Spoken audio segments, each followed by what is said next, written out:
After 23 years since the release of Medarot 4 and the original archdevil type grain, Rin steps into the fray with a new design as a successor to the original design, and that is ADV01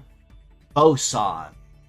with a kit of Danger, Provoke, High Provoke, Wield Legs, and a new leg ability of Hostility, which buffs all leg stats, minus armor and heavy limit, every time the user is attacked a certain number of stacks. Now, much like it was with Fermion with previous week as a new Archangel type and successor to Particle, Boson most certainly does pull no punches as well, bringing a brand new kit to the table as well. Some of them may just be souped up versions of attacks or skills we already have seen, but something else worth noting that was brought to my attention in Fermion's video is that the names of Fermion and Boson are both the names of particles in certain types of physics, which honestly worked very interestingly as another counterpart between the two.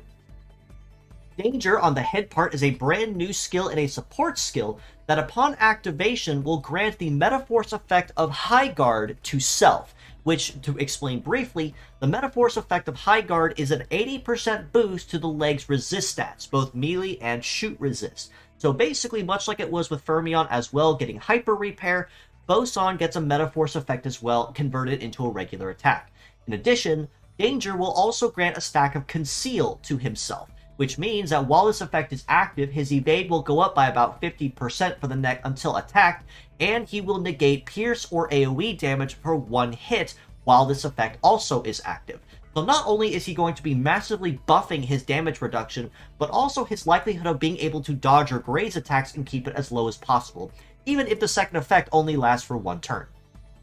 Provoke on the right arm is a melee skill that's kind of a conventional ailment, but if used right can be kind of useful but also kind of niche. Explaining Provoke briefly, upon attacking the target, you will inflict them with an ailment of Taunt. And basically, while an enemy is taunted, they are not able to target anyone else except the person that cast the taunt. So in this case, Boson makes it very clear that upon attacking targets, he's going to be drawing a lot of the attention on himself and away from allies, which will make him kind of a pseudo-tank, I suppose you can call it, just based on these two skills alone. High Provoke on the left arm is another brand new skill that basically serves as Provoke, but also adds a new effect of Endure to himself. And what Endure allows him is that it allows him to tank any incoming blow that would break apart down to 1 HP while the effect is active. However, the drawback to this is while he's not only drawing damage to himself and guaranteeing he can tank it decently well, the effect in particular cannot be used repeatedly. So this means that if you do plan to use High Provoke a whole bunch of times, you are going to need to stagger its use between High Provoke and Provoke or Danger, just so that you're not using the skill repeatedly. In addition, if you already have a stack of Endure on you already, you cannot add another stack on top of it by using High Provoke again, and you have to wait until it wears off before you can reapply it. Wield Legs means that Boson will have relatively high base mobility, but at trade, he will also have very poor terrain compatibility, as expected of Wield Legs in particular.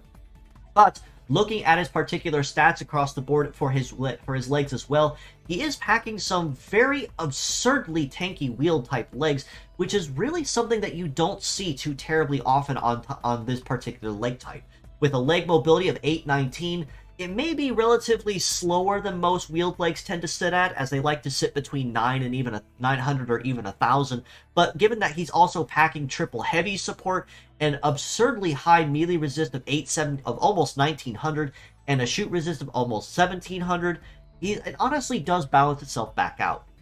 Now, an evade of 932 isn't terrible. He will have a pretty fair time dodging or grazing, but he will kind of be relying on that conceal effect from Danger to really make sure that he is capable of it. Now, one other really big weakness to Boson in particular is not just the fact that he has wield legs, which means he's going to have a lot of trouble on terrains that wield legs are not already good at, but it's also the fact that he is triple heavy, much like his predecessor Grain, which means if anyone brings any kind of gravity skill to the table, they will essentially take him down very quickly and very easily before he has the chance to draw a lot of the aggro to himself. But in terms of looking at other stats across the board as well, he is exceptionally and quite absurdly tanky in terms of what he brings to the table, with a head HP of about 6719, arms about 5,700 each, and legs at 5,760. He is an absurdly chunky boy. It's going to be very, very difficult to break this guy down, not between both his very high HP pool and his absurdly high damage reduction as well. You're going to be hammering at this guy for a while. And given that Provoke and High Provoke are more considered ailments than they are nuking skills, it does kind of take in the same vein as Grain, where he focuses more on serving as an interruption-based fighter more than an actual nuker, focusing on relying on his very heavy damage reduction skills between danger, hostility, and of course his already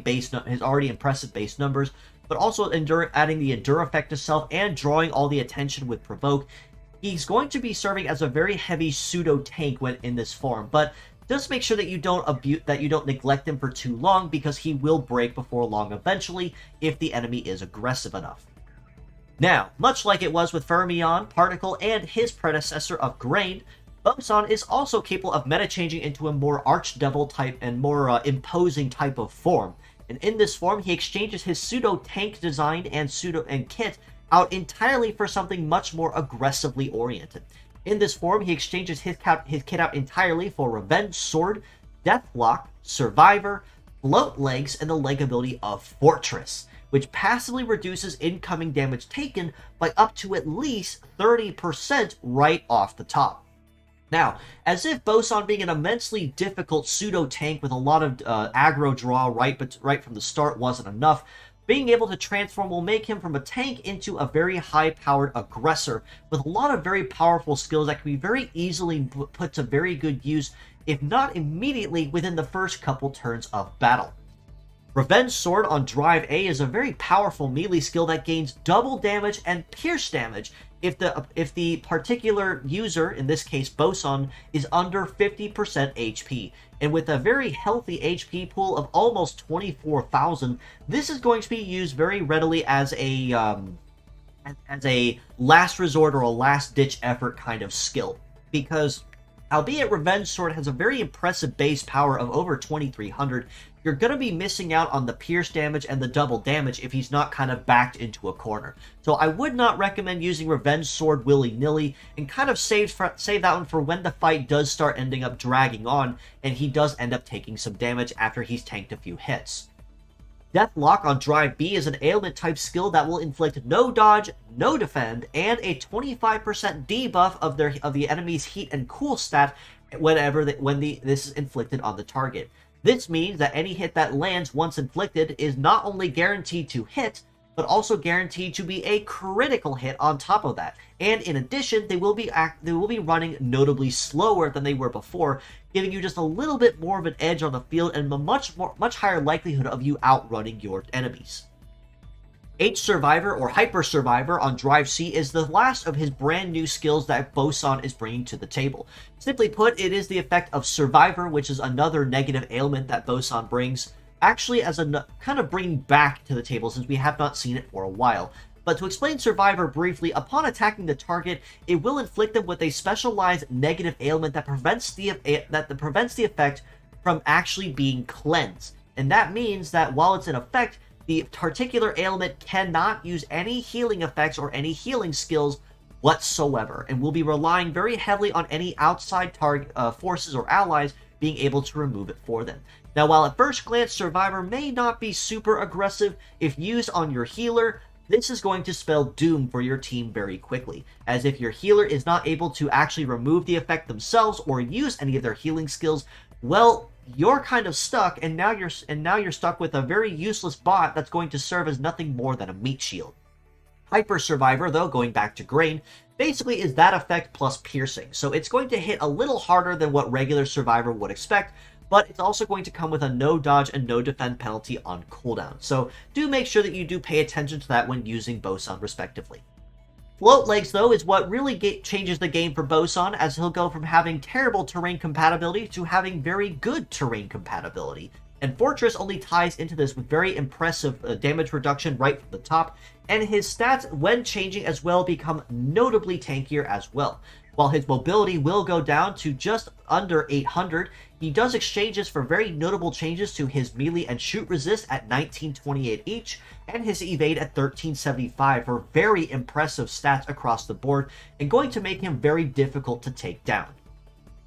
All this being said though, as a pure set score, I kind of had to really think about this for a minute, because while Boson most certainly takes more after Green as an interruption-based, or rather an aggressive type of interruption-based fighter, Boson has a number of strengths and weaknesses that can work both for him and sadly against him depending on the situation. The ability to go from wheel to float means that he can negate his own terrain incompatibilities relatively easily, and his kit by itself synergizes decently well as a pseudo tank and pseudo revenge aggressor. He can kind of use all of his tank-based skills with Provoke and damage reduction in base mode to kind of whittle himself down just a little bit, and then change and use Revenge Sword as a way to kind of serve as retaliation, but that is kind of a risky skill in general. And being triple heavy in base form means it is very easy to break him down quick sooner than later. However, having a very aggressive kit and drives of Revenge Sword, Deathlock, and H Survivor means he can wreak even more havoc in his aggressive form more than it was his base form as simply an aggro magnet. As mixed parts, I'd sadly have to rate him very notably lower at a 5 out of 10, and I really had to be very forgiving with that 5 out of 10. Given the fact that even though Provoke, High Provoke, and Danger are all very useful skills, and Hostility, which will buff all his leg stats even higher every time he's attacked, are all very useful skills to be used, they are all sadly very niche as well. Now, Danger in particular, you may see a lot of really high use against with that very massive boost to damage reduction, and Wheeled Legs, which are absurdly tanky and a leg ability to make them even faster and even more tanky upon being attacked, may or may not have some kind of use, but Provoke and High Provoke in particular you might be missing out a lot on if you don't use Boson as a pure set to really truly draw the aggro toward himself and then transform to serve as retaliatory nuker.